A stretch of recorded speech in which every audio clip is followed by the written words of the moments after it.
5 years have passed since my last dog show. I did not expect to be a judge at Westminster ever again. Yet I still make sure to look the part every year, just in case.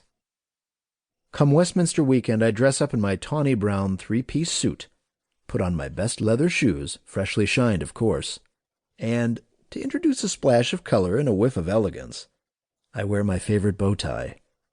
It's fern green, and according to the person who gave it to me, it suits the color of my eyes. Cynthia has begged me to step in. Nonetheless, I feel like an intruder, even though I did the right thing back then. I defended Westminster standards. My principles did not waver in the presence of a crowned head. Doing what's right cost me my job. The board had me canned for it. An injustice that still stings. A couple of the more seasoned participants recognize me. With a nod, they step aside to let me pass. I nod back, warmth rushing through my chest. The board might not appreciate what I've done for Westminster, but who gives a fiddlestick about their opinion? I certainly don't. Clement! Cynthia rushes toward me through the crowd, clipboard in hand. Her gray ensemble is loosely cut, her flat shoes of the obviously comfortable kind, her hair up in a messy bun. She looks just as I remember. Not at all like a lady. She doesn't talk posh either. Not with me. Only sound travels faster, she says with a surprised look at her wristwatch, then greets me with a kiss on the cheek. Cynthia, I kiss her back, to what do I owe the unexpected honor? The question is intended as a quip, but once my words hit the air, the bitter tone that is mixed in is undeniable. Instantly, the atmosphere changes. Awkwardness spreads between us like spilled ink. I know our last encounter wasn't exactly pleasant. Cynthia stares at her clipboard, fidgeting with the ball point attached to it with a rubber band. A palpable silence stands between us like an invisible person. You were totally right. There are rules to be followed. Nobody should be allowed to enter finals directly. I did not approve of the board's decision.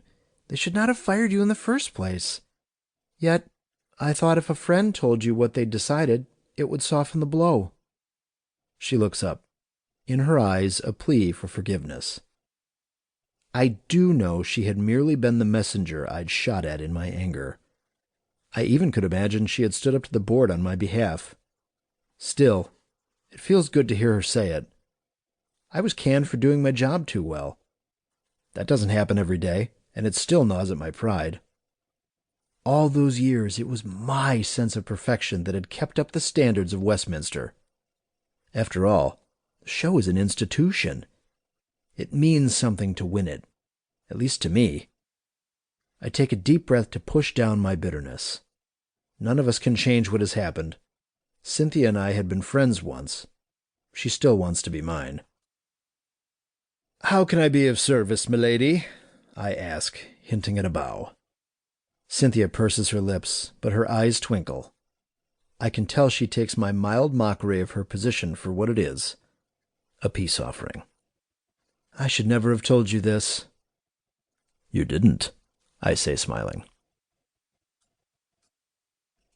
I'd found out what kind of family Cynthia came from years ago during a visit to the old world. She was not amused by our chance meeting at Balmoral Castle. I was discussing one of the Queen's corgis with a footman who referred to himself as Doggy One, a lordly schmuck. Her Majesty contemplated showing the dog at Westminster, without competing in the preliminaries. Though Doggy One did his utmost not to utter any request along those lines, it was obvious he tried to achieve a mutual understanding. The corgi's name was Willow, a real cutie but no show winner, although I kept this opinion to myself. Her Majesty's wish certainly was not my command. No way I'd let her dog skip to the finals. I was in the process of breaking this news to his royal schmuckness when up the garden stairs walked a familiar figure dressed in very unfamiliar attire. The woman walking next to the Prince of Wales wore a Balmoral tartan, combined with an expensive riding jacket in traditional brown tweed.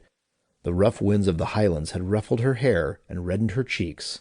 Cynthia nearly fell out of her muddy rain boots when she recognized me. Back in New York, I never told anybody about our chance encounter in Scotland. Clearly, Cynthia had moved to America to become someone else.